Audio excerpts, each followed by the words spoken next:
এসেছি এখানে পার্টি দালালি করার জন্য। আমার পার্টি আপনাকে পাওয়ার দিয়েছে, ক্ষমতা দিয়েছে। আমি কোনো কথা জানি না, আমার সিটটা চাই। মেরে হোক, ধরে হোক, কেটে হোক, জরিমানা করে হোক, গ্রাম থেকে তাড়িয়ে হোক, বাড়ি থেকে তাড়িয়ে হোক, মারামারি করে, ফাটাফাটি করে, খুনোখুনি করে হোক, আমার গদিটা চাই। আপনার পার্টি আপনাকে নির্দেশ দিয়েছে, আর আমার পার্টি আমাকে নির্দেশ দিয়েছে, পাওয়ার ক্ষমতা দিয়েছে। যেখানে মারামারি দেখবে, খুনোখুনি দেখবে, জেনা ব্যভিচারী দেখবে, যেখানে হারাম, মদ, গাঁজা, তারি ইত্যাদি দেখবে, সেখানে তুমি গিয়ে প্রতিবাদ করবে। আজ আমার আপনার ইমানি পাওয়ার যদি একটা মুসলমানের হাতে 500 টাকা দেওয়া হয়, যা রহমতুল্লাহকে ঘর থেকে বের করে দে, ও মাথা ফাটিয়ে আসবে, ঠিক না বেটে? যে 1000 টাকা দেওয়া হয়, যা আব্দুল খালেককে গ্রাম থেকে বের করে দে, ও আব্দুল খালেকের হাত পা ভেঙে আসবে, ঠিক না বেটে? যদি 10,000 টাকা দিয়ে দেয় তো রহমতুল্লাহর জানটাই নিয়ে নেবে, ঠিক না বেটে? খারাপ লাগছে নাকি আপনার? ভালো করে বুঝবেন, যদি কোনো মুসলমানকে বলা হয় যে তুই আমার দিকে আয়, তুই আমার পক্ষে কথা বল, আমার পক্ষে কাজ কর, তোর যা চাইবি তো তাই তোকে দেবো। আজকে ওই মুসলমান লক্ষ্য করে দেখবেন, একটু অর্থের জন্য, টাকা পয়সার জন্য, ধন সম্পত্তি, চেয়ারের জন্য নিজের ধর্মের আচার আচরণ, ক্যারেক্টার, চরিত্র ভুলে গিয়ে আজকে দুনিয়া করে পাগল হয়ে যাবে, ঠিক না বেঠে? নিজের জাত ভাইকে ভুলে যাবে। কি হচ্ছে না ভাই? আজকে নিজের সমাজের ভাইটাকে ভুলে যাচ্ছে। তাই প্রত্যেককে বলে মুসলমান এখনো সময় আছে, বুঝার চেষ্টা করেন। খারাপ লাগছে নাকি আপনাদের? ভাই হক কথা বলবো বন্ধু, ছোট ফটুক আমার দেখার দরকার নাই। আজকে কমিটি ভাইয়েরা আমাকে দাওয়াত দিয়ে নিয়ে এসেছে এখানে কোনো পার্টির বিরুদ্ধে বলার জন্য। এই জোরে বলেন না, যে কোনো পার্টি দালালি করানোর জন্য। আর আমি আপনার দাদা পীরের আওলাদ এখানে এসেছি কোনো পার্টি দালালি করার জন্য, দুশ্মনী করার জন্য। এই জোরে বলবেন, হ্যাঁ হ্যাঁ, আমি এসেছি এখানে পার্টি দালালি করার জন্য। খারাপ মনে নেবেন না, আমিও পার্টি করি, আপনারা করেন না? জোরে বলেন না, আপনারা পার্টি করেন, আমিও পার্টি করি। হয়তো আপনারা যে পার্টি করেন সেই পার্টির একজন নেতা কর্মী, আর আমিও যে পার্টি করি আমিও সেই পার্টির একজন নেতা। হয়তো বড় ধরনের নেতা না, ছোটখাটো একটা নেতা। আমি যে পার্টি করি ওই পার্টির আমি একজন গোলাম, ওই পার্টির একজন কর্মী। আমার পার্টির নাম হল ইসলাম। বুঝতে পেরেছেন? আপনার পার্টি, আমার ইসলাম আমাকে পাওয়ারের ক্ষমতাটা দিয়েছে। হক কথা বলবো, ন্যায় কথা বলবো, কার ফাটবে কার ফাটবে না, কে চটবে কে ফটবে আমার দেখার দরকার নাই। ভালো করে বুঝবেন। আমি ওয়াজ করতে করতে বলবো, ভাই এখানে পকেট মার আছে, পকেট মার হতে পারে, পকেটটা সাবধানে রাখেন। দুজন ঠেলে উঠে বলবে, আপনি পীরের ছেলে হয়ে কি বললেন, এখানে পকেট মার হয়ে যাবে? তার মানে কি বলেন তো ভাই? তার মানে কি ভাই? কথা বলে না। তার মানে কি? ও বেটাই পকেট মার। ঘরে কে? বলে আমি কলা খাইনি। আমি জিজ্ঞাসা করলাম ঘরে কে? বলছে আমি কলা খাইনি। কি ঠিক না বেটি? তার মানে কলা খেয়েছে। তা ভাই এখানে পকেট মার তো দূরের কথা, ফুরফুরা দরবার শরীফে 3 দিন ইশারা সব আপনারা জান না? এই জোরে বলবেন। দাদা পীরের মাজারে জিয়ারত করার সময় ঠেলাঠেলি হয় না? দাঁড়াবার জায়গা নিয়ে একদম জড়সড় হয়ে এইভাবে অনেকে মুনাজাত করছে, কি আছে না নাই? এইভাবে মুনাজাত করছে আর পকেট মার সেখানে গিয়ে পকেটে হাত ঢুকিয়ে মানি বা মোবাইল নিয়ে পালাচ্ছে। কি হয় না? হয় না? মাজার তো বাদ দিলাম, আল্লাহ পাকের পবিত্র ঘর মসজিদের মাইকের মেশিন চুরি করে নিয়ে পালাচ্ছে। আছে না নাই? মসজিদের টাকার বাক্স পর্যন্ত গায়েব। কি হয় না? হয় না? তাহলে যে মুসলমান মসজিদের টাকা চুরি করে খায়, যে মুসলমান মসজিদের মাইকের মেশিন খুলে বিক্রি করে খায়, ও আমার আপনার ঈমান বিক্রি করে খাবে না? কোনো মানে আছে? এই জোরে বলেন না।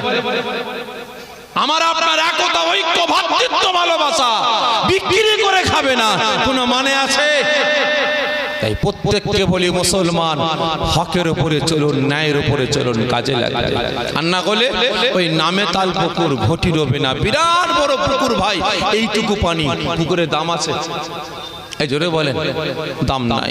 বুঝার চেষ্টা করবেন। তো ওই সময় মাসুম বাচ্চা যখন এই কথাটা বলেছে, ওই কাফের মুশরিক বেঈমান বেদিনটা আওয়াজ দিয়ে বলে, এত বড় সাহস, এত বড় আসপর্দা, আমার খাচ্ছ, আমার নিয়ে চলছো, আমার খেয়ে মানুষ হচ্ছ, আর তুমি আমার মুখে বড় কথা বলো, বেরো এখান থেকে, বেরো। কাকে তাড়াচ্ছে? কাকে? মাসুম বাচ্চাকে আব্দুল হুজ্জা ভাতিজাকে তাড়িয়ে দিচ্ছে, বেরিয়ে যা। মাসুম বাচ্চা আব্দুল হুজ্জা কাঁদতে কাঁদতে চলে যাচ্ছে, কাঁদতে কাঁদতে চলে যাচ্ছে। হঠাৎ করে কাফের মুশরিক বেঈমান বেদিন বলে, দাঁড়া। জি চাচা, তোর যে পরনে যে পোশাকটা আছে ওটা আমার টাকার পোশাক, খোল। কি করছো ভাই? কি করছে গো? জামাটা খোলাচ্ছে, খোল, ওটা আমার টাকার পোশাক, খোল। মাসুম বাচ্চা বুক ভরা ব্যথা, চোখ ভরা পানি, জামাটা খুলে টান মেরে চাচার সামনে দিয়ে আবার ছুটতে আরম্ভ করে। কাফের মুশরিক বেঈমান বেদিনটা বলে, দাঁড়া। থমকে দাঁড়িয়ে যায়। জি চাচা, তোর যে 17 যে পোশাকটা আছে ওটা আমার টাকার পোশাক। 17 মানে কোনটা? ওটা খোল। লুঙ্গি, পায়জামা, প্যান্ট খোল, ওটা আমার টাকার পোশাক। কেন খুলছে ভাই? কথা বলে না কেন? আমার আল্লাহকে এক আল্লাহ বলে বিশ্বাস করেছে বলে, আমার আপনার নবীকে নবী বলে গ্রহণ করেছে বলে, অন্তরে কলেমাটাকে গিথে নিয়েছে বলে আজকে তাকে উলঙ্গ করছে। ভালো করে বুঝবেন। আর আজকে এতগুলো মুসলমান বসে আছে, আপনারা বলেন ইসলামকে ভালোবেসে, শরিয়াতকে ভালোবেসে আপনারা কতজন প্রতিবাদ করেছেন বলে? কজন আওয়াজ তুলেছেন? জানি না আপনার এই জলসায় জীবনের প্রথম এসেছি ভাই, আমি অনুমান করে বলছি, কারণ হাঁড়ির ভাত সব হয়েছে না হয়নি, ওই একটা দুটো ভাত টিপলেই বোঝা যায়, ঠিক না বেঠিক? তা আপনার গ্রামে যখন এসেছি কিছু তো বুঝতে পারছি ভাই। তবে আমার অনুমান আপনার এই গ্রামের শেখ পাড়ায় যদি 100 মুসলমান ঘর হয়, তার মধ্যে 65 থেকে 70টা বাড়িতে ওই বন্ধন ব্যাংক মহিলা সমিতি ঢুকেছে। কম বেশি বলে ফেললাম নাকি? যে বেশি বলে ফেললাম? ও কম বলেছি, মানে আরো আছে, তাই তো?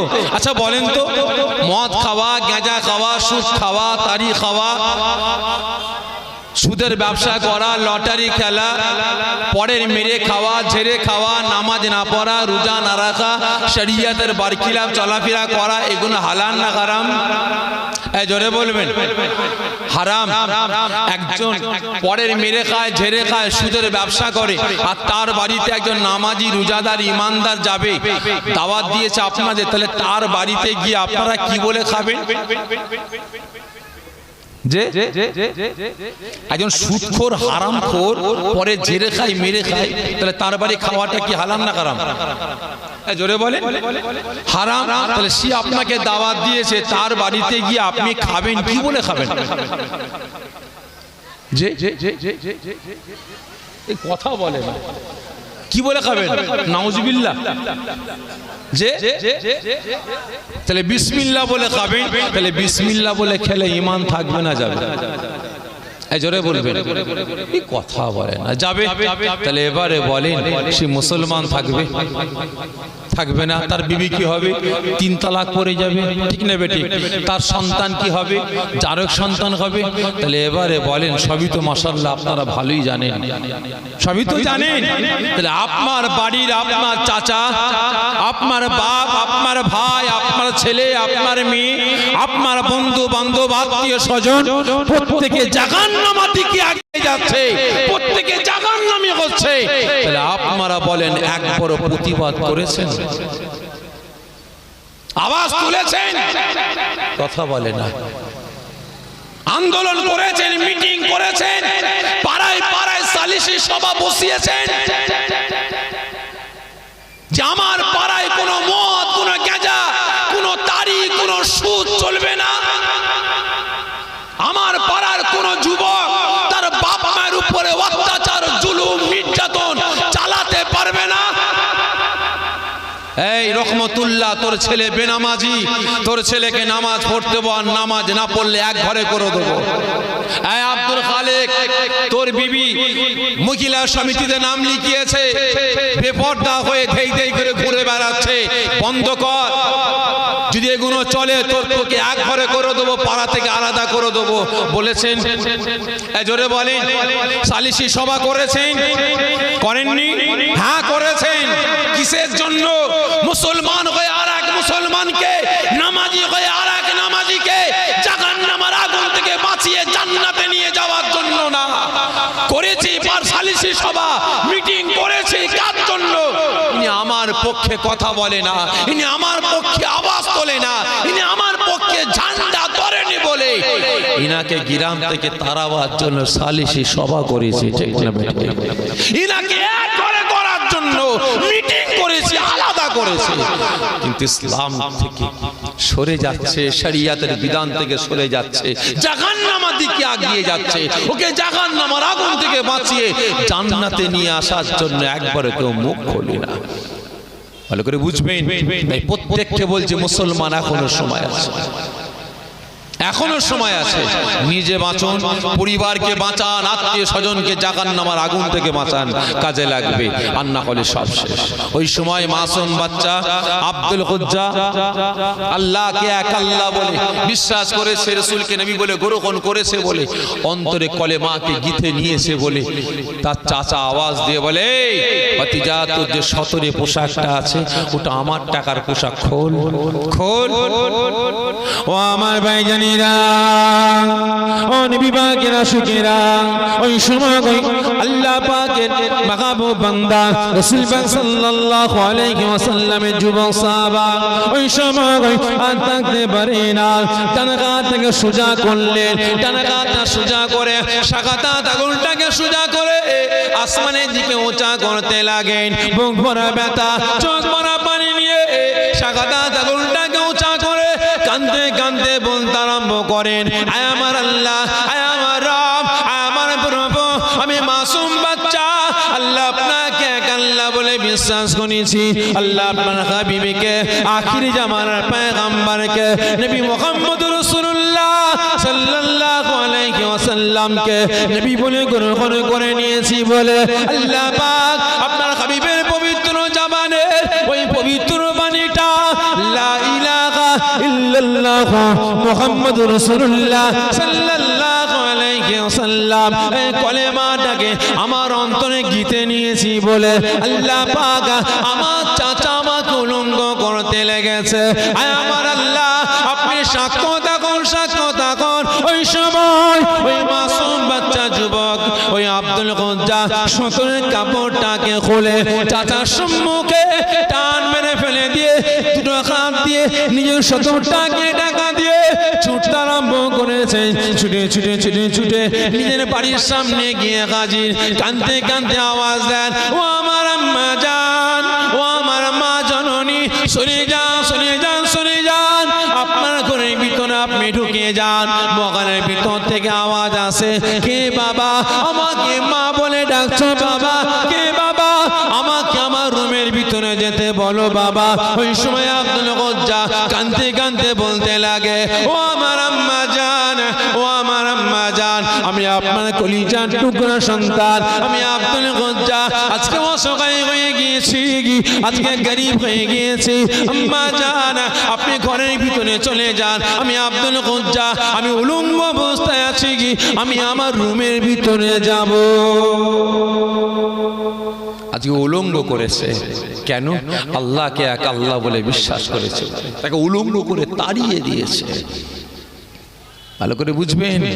আর আজ উনি আমার পক্ষে কথা বলেনি বলে, আমার পক্ষে আওয়াজ তোলেনি বলে, ইসলামের জন্য না, শরিয়াতের জন্য না, কোরআনের জন্য না, দুনিয়ার জন্য, দুনিয়ার খাতিরে ইনার অন্যটাকে কেড়ে নিলাম, এক ঘরে করে দিলাম, দোকানপাট বন্ধ করে দিলাম, ব্যবসা বন্ধ করে দিলাম, ঠিক না বেটা?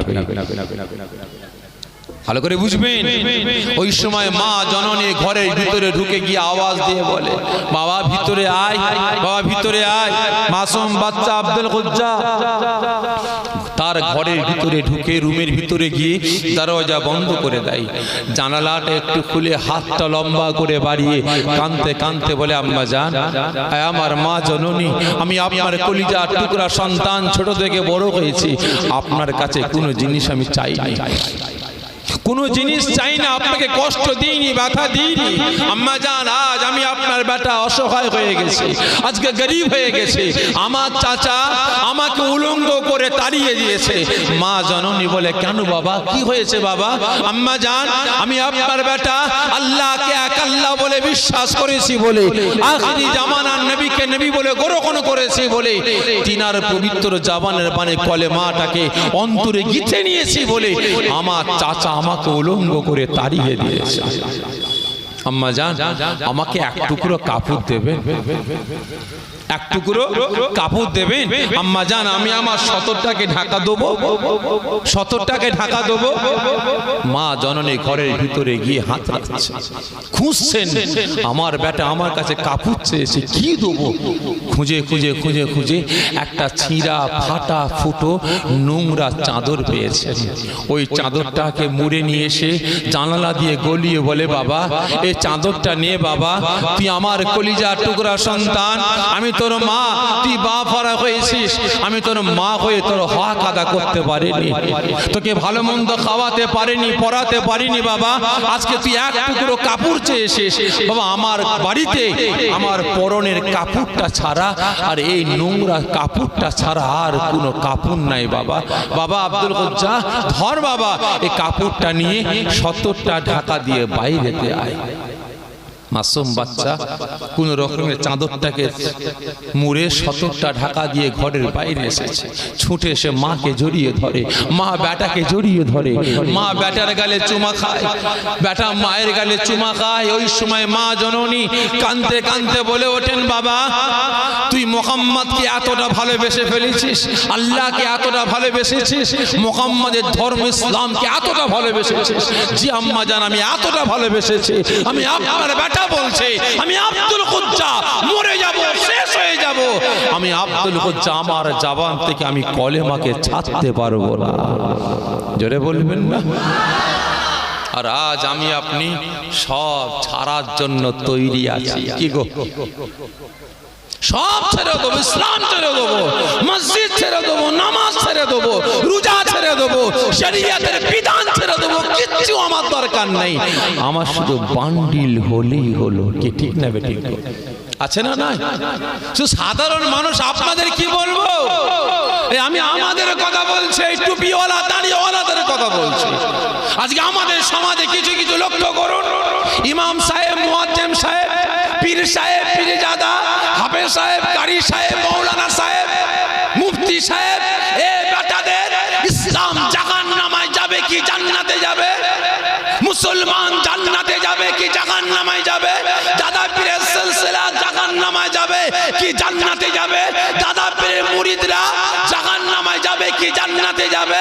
কোন মুরিদের ঘর ভাঙবে, কোন মুরিদ তার ঘর ভাঙবে না, তার দোকান অবরোধ করবে, তার দোকান অবরোধ করবে না, আমার দেখার দরকার নাই, আমার হালুয়া রুটি আমার বান্ডিল হলেই হলো। কি ঠিক না বেঠিক? আজকে লক্ষ্য করুন, খারাপ মনে নেবেন না ভাই, এই তো কদিন আগে দেখিলাম কলকাতায় একটা সভা হলো, ইমাম সম্মেলন, দেখেছেন তো আপনারা? দেখেছেন তো? সেখানে ইমাম সাহেবরা গেছে একদিন আগে, লাইন দিয়ে ভাই হাত নিতে গেছে। ইমাম আপনার এলাকার কে ভাই? জোরে বলবেন, ইনি আপনার এলাকার কে? কথা বলে না। ইমাম আপনাদের নেতা মানেন তো? আপনাদের সরদার মানেন তো? জোরে বলবেন। কচু পুরা মারেন, কচু পুরা মানেন, খারাপ মানে নেবেন না। এখানে এতজন মুসলমান বসে আছেন, আপনারা বলেন তো আপনার ছেলে বা আপনার মেয়েকে ভালো জায়গায় ভর্তি করেছেন, ডাক্তার হবে, ইঞ্জিনিয়ার হবে, কলেজের প্রফেসর হবে, উকিল হবে, বিভিন্ন রকমের সব ডিপার্টমেন্টে পড়াবার জন্য নিয়ত করে ছেলে মেয়েকে স্কুল কলেজে ভর্তি করেছেন। তার প্রাইভেট দেন না? এই জোরে বলবেন, প্রাইভেট দেন না? তাহলে প্রাইভেট মাস্টার কত করে নেয় ভাই? কত করে নেয়? হ্যাঁ, 500 টাকা। আমাকে দেন না ভাই, তাহলে আমার ছেলে মেয়েগুলোকে পড়াবো। কত করে?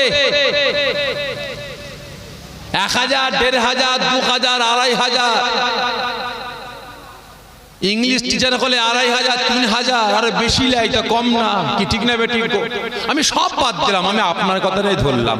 তাহলে মাস গেলে 500 টাকা করে দেন, তাই তো? কেন? ডাক্তার হবে, ইঞ্জিনিয়ার হবে, স্কুল মাস্টার হবে, কলেজের প্রফেসর হবে, বিভিন্ন রকম নিয়ত করে ভাই পড়াচ্ছেন। তাহলে আপনার ছেলের প্রাইভেটের মাস্টার যদি পড়াবার জন্য 500 করে দেন, আর ইমামের পিছনে আপনি একটা দায়িত্ব বেকাদাল ইমাম বলে নামাজ পড়বেন, ঘরে নামাজ পড়লে নেকি কম না বেশি? যে নেকি কম, আর ইমামের পিছনে নামাজ পড়লে ঠিক বলছেন? হ্যাঁ, তাহলে ঘরে পড়লে যা নেকি পাবেন, ইমামের পিছনে বললে তার থেকে বেশি নেকি পাবেন। শুধু তাই নয়, আল্লাহ পাকের দরবারে নামাজি বলে গ্রহণ হবেন, ঠিক না বেঠে? আল্লাহ ওয়ালা হবেন, ইমামের পিছনে নামাজ পড়বেন, ওযু করবেন। কিয়ামতের ময়দানে আপনি নামাজি হিসাবে প্রমাণ দেবার জন্য আমার আল্লাহ পাক এই মুখমণ্ডল, হাতের কনুই পর্যন্ত, পায়ের গাঁট পর্যন্ত আল্লাহ পাক এই প্রত্যেকটা নামাজিদের এই 3টে অঙ্গে আল্লাহ পাক নূর দান করবেন। তাহলে কার পিছনে নামাজ পড়ার জন্য? তাহলে ইমামের পিছনে আপনি নামাজি হবেন, আল্লাহ ওয়ালা হবেন, নামাজ পড়ার জন্য আল্লাহ আপনার সারা জীবনের গুনাহগুলিকে মাফ করে দেবেন। তাহলে আপনি ইমামের পিছনে নামাজ পড়ছেন, ইমামকে ক টাকা দেন বলেন? ক টাকা দেন? ওই যা মুতাওয়াল্লি, সেক্রেটারি, ক্যাশিয়ার যা টাকা তুলে দেয়, তাই তো নাকি গো? আপনি বলেছেন যে ইমাম সাহেব আমার ছেলেকে পড়ানোর জন্য 500 করে দিই, আর আপনি আপনার পিছনে আমি নামাজ পড়ি, আপনি আমার টিচার, আপনি আমার নেতা, আমিও খুশি করে আপনাকে 300 টাকা দিচ্ছি প্রতি মাসে। দেন ভাই? এই জোরে বলবেন, দেন না? তাহলে আমরা দিই না বলে কলকাতায় চলে গেছে, লাইন দিয়ে ভাত নিতে যাচ্ছে, ভাত শেষ, কি খাবো? পানি খেয়ে বিস্কুট খেয়ে সারা রাত জেগে আছে, আর দুপুর বেলায় সব চেয়ারে বসে আছে, ঘোষণা হয়েছে 500 টাকা বাড়ানো হলো, সঙ্গে সঙ্গে ইমাম সাহেব কিছু তালি মারতে লেগেছে, ঠিক না বেঠিক? তাহলে যে ইমাম তালি মারে তার পিছনে নামাজ হবে। এই খারাপ লাগছে আমার কথা? জোরে বলবেন, তার পিছনে নামাজ হবে হবে না? তাহলে ভালো করে বুঝবেন, আজকে আমি আপনি মুসলমান হয়ে আজকে শরিয়াতের আইন কানুন বিধানগুলোকে ধ্বংসের দিকে নিয়ে যাচ্ছে। মাসুম বাচ্চা আজকে সব কুরবানি করে দিলেন কাকে পাওয়ার জন্য? আল্লাহ রসুলকে ভালোবেসে, আল্লাহ রসুলকে পাওয়ার জন্য।